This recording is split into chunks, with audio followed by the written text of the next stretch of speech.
Welcome, everybody, to episode 21 of Scenes from the Spectrum. Just one day away from NBA opening night. This is the Celtics Preview episode.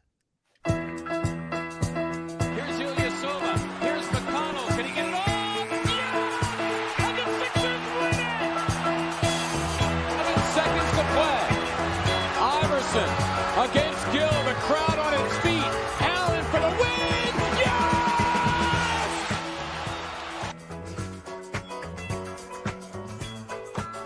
One day away, as Justin just said. Also, I want to point out, happy Victory Monday to everybody. Go Birds. Go Birds.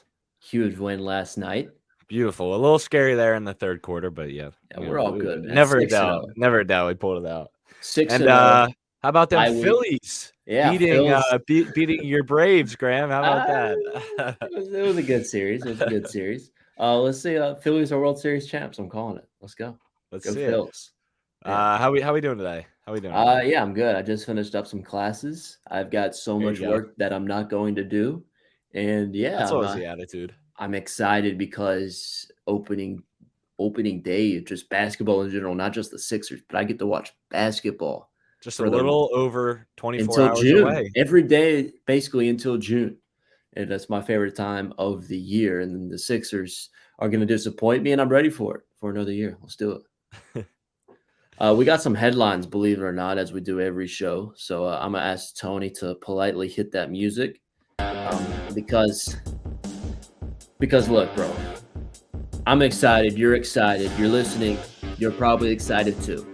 And that is because the Philadelphia 76ers play basketball tomorrow. Let's go. Tomorrow against the Celtics, the dreaded Boston Celtics. That is great news. And some not so great news. Matisse Thybulle is a contract looming, and we pray that he does not get extended because that would feel like a gunshot right through the chest, as I tweeted earlier today. And Isaiah Joe, clap it up for him. Standing ovation for Isaiah Joe as he got a contract with the OKC Thunder, which I predicted in our last episode. So in episode 20, that was a couple days ago. Yeah, a couple days ago, I guess. Bro, we're killing on these podcasts as the headlines are now over, so Tony can stop the music. There we go. Thank you guys for tuning in. I waited this day for this moment for a while. As I've been saying it for a long time. This is our year, and I truly believe that. And it all starts tomorrow against the Celtics. Graham, what are you thinking? Look, man, I think we're going to know right out the gate how for real the Sixers team is. You know, out of our first 6 games, we played 4 conference rivals, and that's going to be huge for us. And I think in 3 out of those 4 games are on the road. I think the Bucks is the only home game between the Celtics, Bucks, and Raptors that we play in those 4 out of the first 6 games. So I think we're going to get a real barometer, a real, measurement of how good the Sixers team really is right out the gate. So I think it's imperative that we get off to a good start because I think the stat is we're 3-0 in our last 3 opening days. Yep. So and 3-3 since Joel Embiid's debut. I'm only counting the last 3 though. Yeah, there you go. So we're 3-0 in my count. But I think we will have some trivia on that later on, will we not? Tony, can we confirm? Just a few. Yeah, just a few. All right. Let everybody know I was 2-0 in trivia in the last episode. If you guys really want to know, Graham cheated. Graham cheated. Before we started recording last week, I went to the bathroom and Graham asked Tony, what's the question for trivia? So Graham had an hour to think about it, and I was just I had no idea. So. To be fair, I did not look anything up. I didn't. I promise. I did not. You were so prepared. It doesn't count. No, the first one I actually had no clue about. First one I had no clue about because I never looked it up, and he didn't even tell me. He didn't even tell me what it was. Okay, and when he originally told me what one of the questions was going to be, I got 2 of the answers right. Did I not, Tony? And then I didn't know the third one. And so when the trivia actually started, I pulled the third one out of my you-know-what because I said Aaron Gordon before it. There's no way that, I was able to cheat in that regard. Well, you had more time to prepare than I did. So the real trivia record is 0-0. No, it's 2-0 in favor of me. It's 2-0 in favor of me. Let's just get right into it. Talk about what we need to be doing for tomorrow, how we need to prepare, what we need to do to win this game. I think, the game goes one way or another. I think we start out very hot, keep the foot on the pedal, and we kill them, or we come out flat, come out slow, unprepared, and we get destroyed. I think it just goes one way or another tomorrow. In all 4 preseason games, we got off to some great starts, mostly especially Tyrese Maxey. Tyrese Maxey, as we alluded to in our last episode, is how good he's been to start games, especially shooting the 3 ball. I think we're going to see a lot of that. James Harden and Embiid got to get involved early. We're going to get a deeper dive into that a little bit later, but still, you gotta step on the gas early, and I think we're going to do that. It's just keeping the foot on the gas is going to be the main thing. We've seen so many times where this team has a lead going in to halftime in that third quarter, that early at the beginning of the fourth quarter, we lose that, and they come all the way back like a 13-2 run. So if the Celtics do any type of that, it's going to be tough sledding for the Sixers team. So we just got to keep the runs quiet and keep the foot on the gas. And if I had to ask you 1 or 2 things that the Sixers absolutely have to do to win this game, what are you saying? I say you got to let Maxey cook. I think we got to see a 20-point performance from Tyrese Maxey because we know what we're going to get from James Harden. We know what we're going to get from Joel Embiid. I think we know what we're going to get from PJ Tucker and Matisse Thybulle and DeAnthony Melton, those type of guys.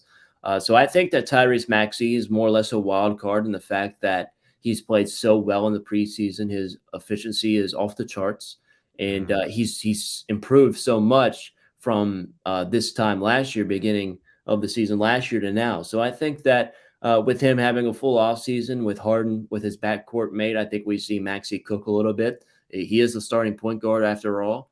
And I think that we see a vintage Tyrese Maxey, and it's a preview of what could be in store for the rest of the season.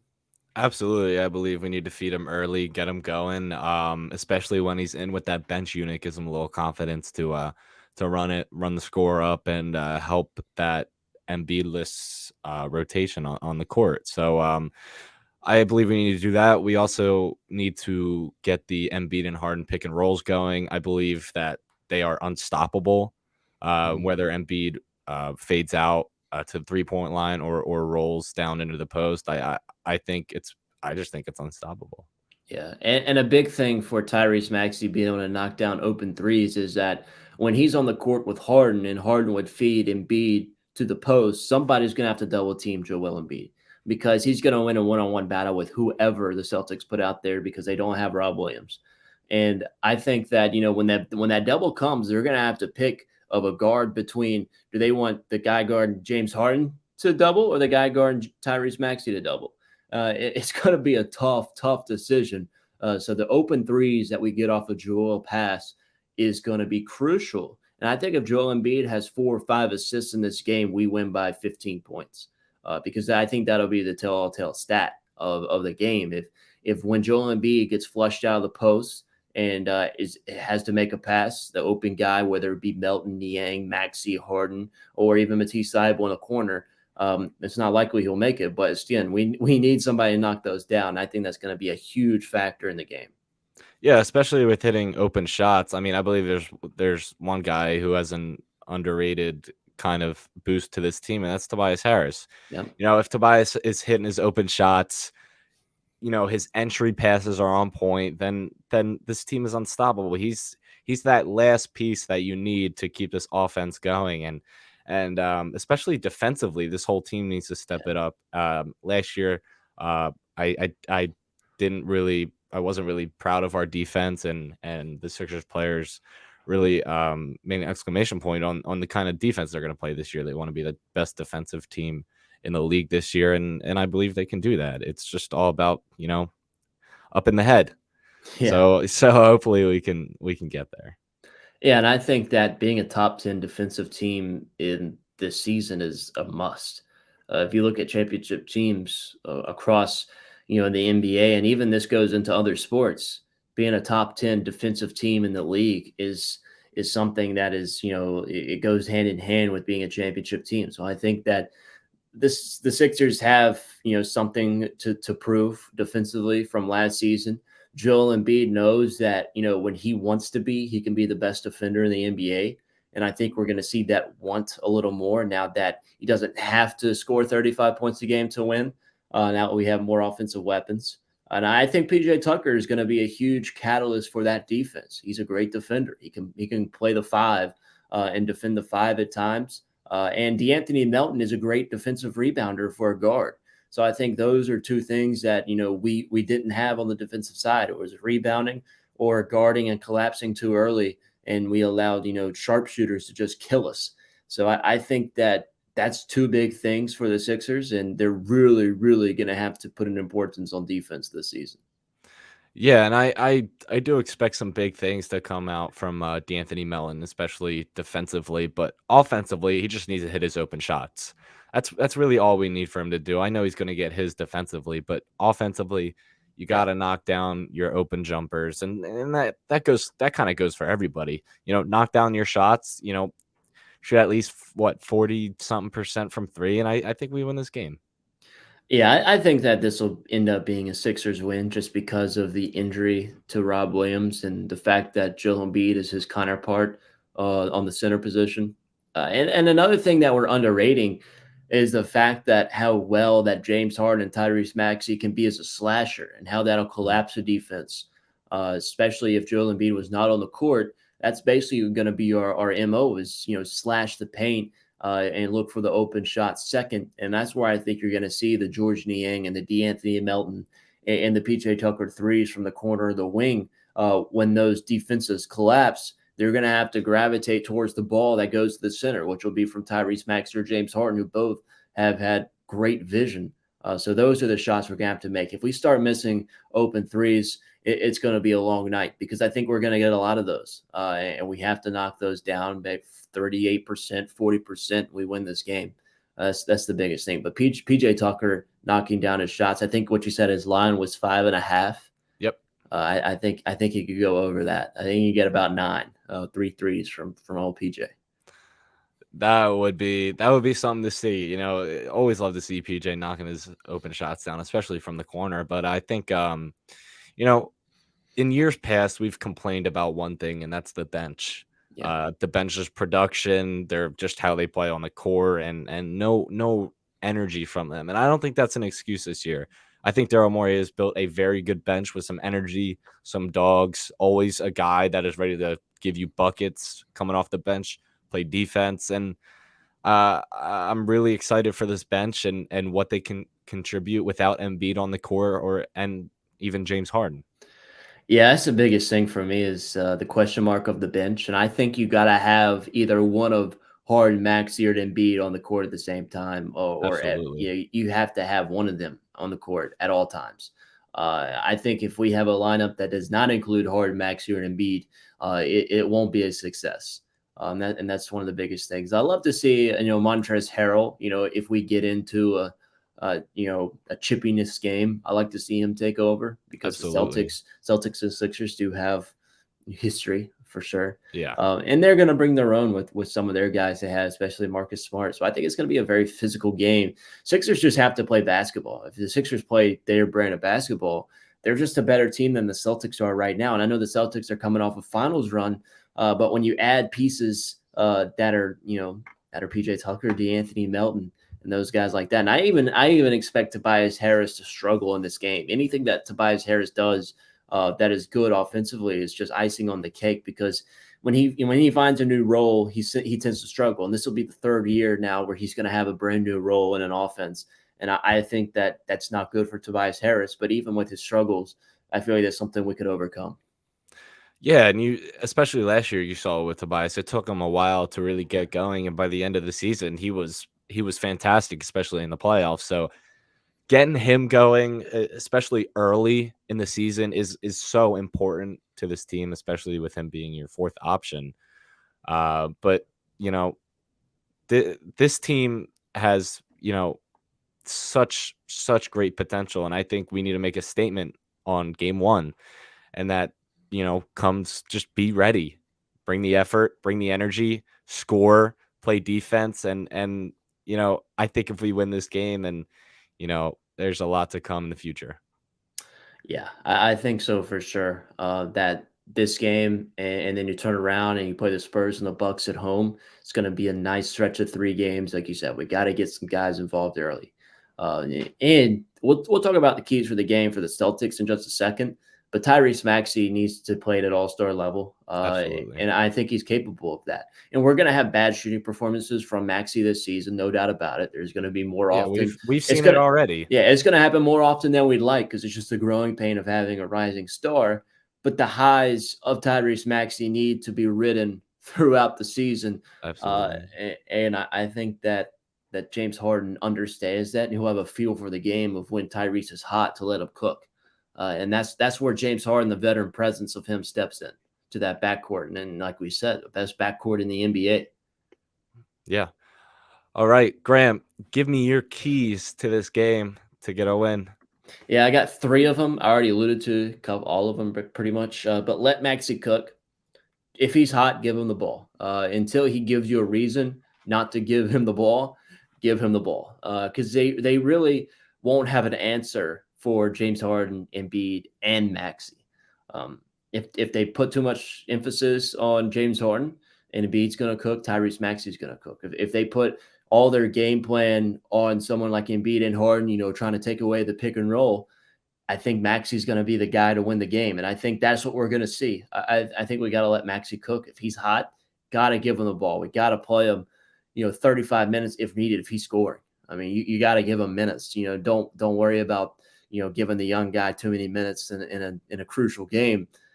If he's hot, you got to play him. And that goes for Doc Rivers as well. And another thing is get Embiid involved early because the Celtics short-staffed at the center position with Time Lord out. You got to get Al Horford in foul trouble. Get someone like Luke Cornett, who shouldn't even be in the NBA, or Noah Vonleh somehow made their 15-man roster.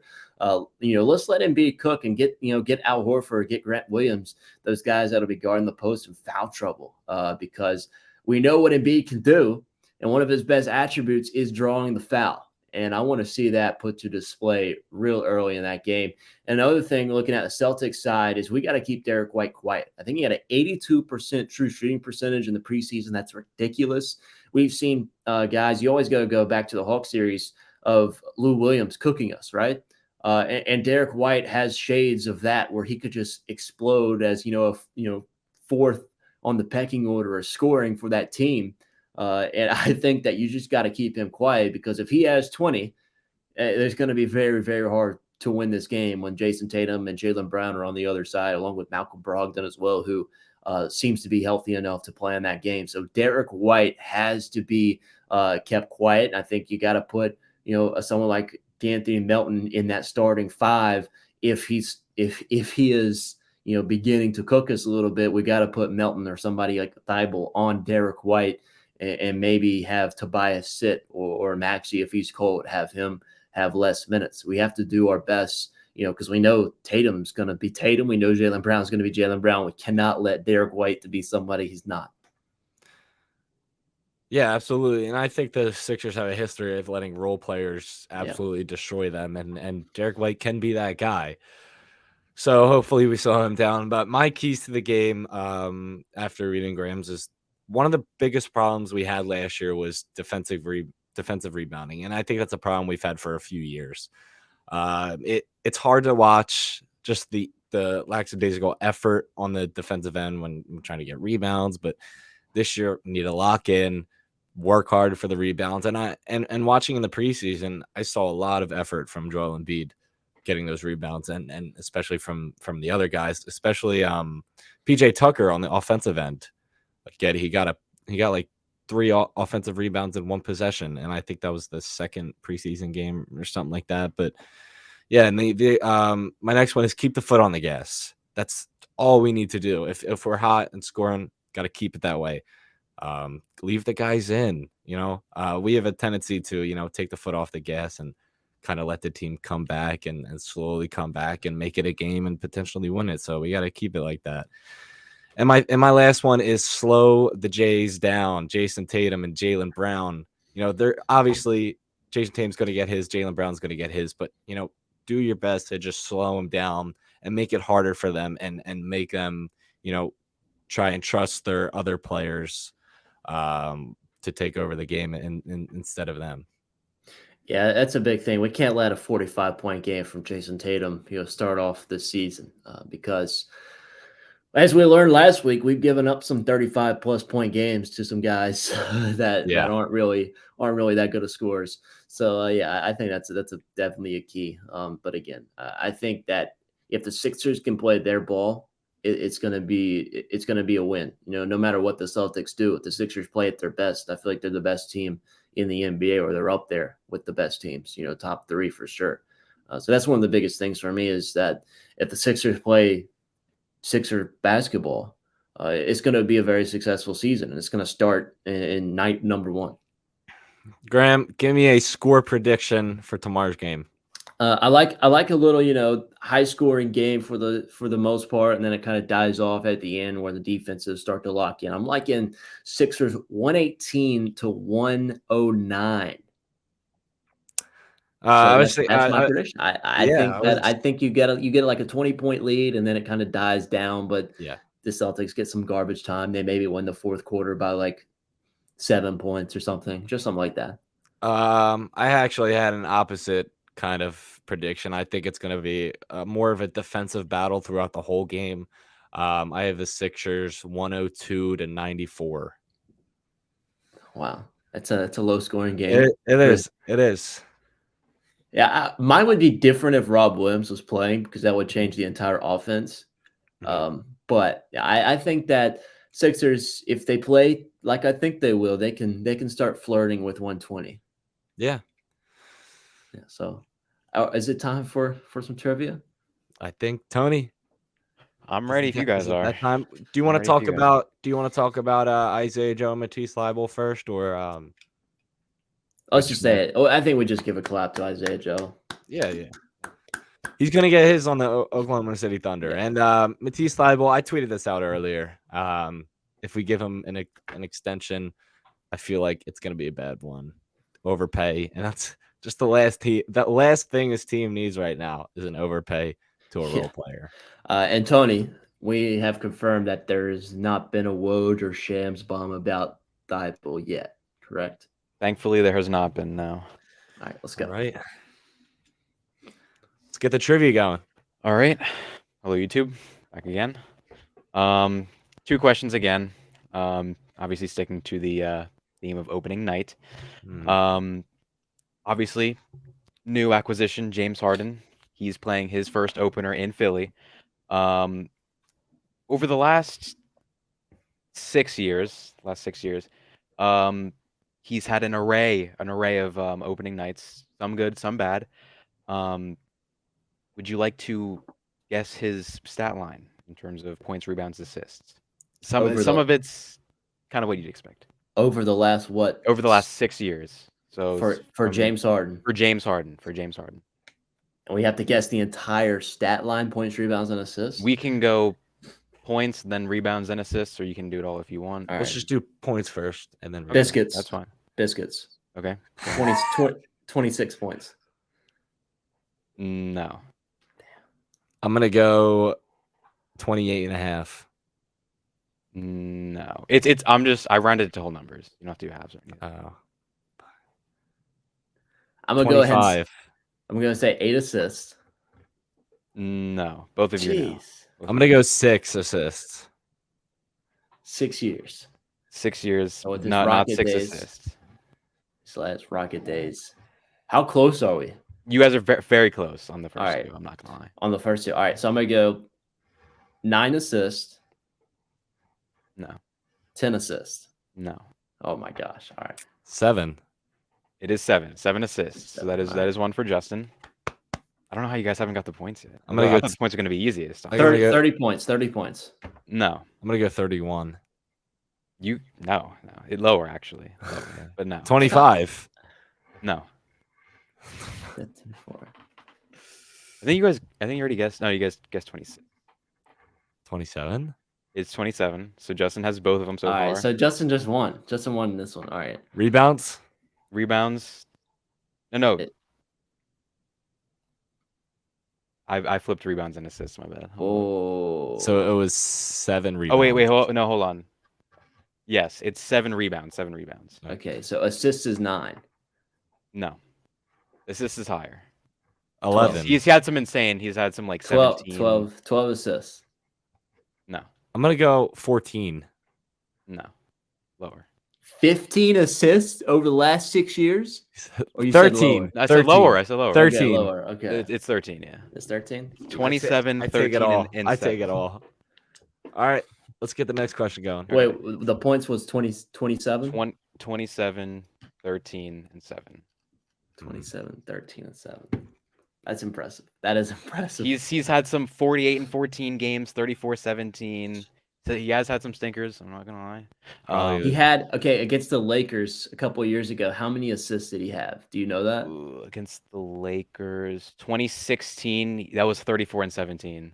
Yeah, I remember watching that was- game because he threw like 28 lobs to Clint Capella. Yeah, he was 2 years ago against Portland. He had 44 and 17. His first year that we're not counting for this. His first year in Houston, 37 and 12. Like he can put the ball in the net, man. Jeez, So, man, That's all. That's all we got to do. Put ball in hoop. Yep. And our second relates to our coach, Doc Rivers. Obviously, as Justin said, I believe earlier, we are, or it might have been Graham, we are 3-0 in our last 3, which means Doc Rivers is 2-0 in openers with the Sixers. In the last 9 years, though, what is his record, including the 2-0 for the Sixers? 9 years. All right. Those Clippers teams, pretty good. All right. Keep Yeah. that in So mind. 7-2. he didn't say biscuits. I just called it out. He didn't, but You gotta say biscuits.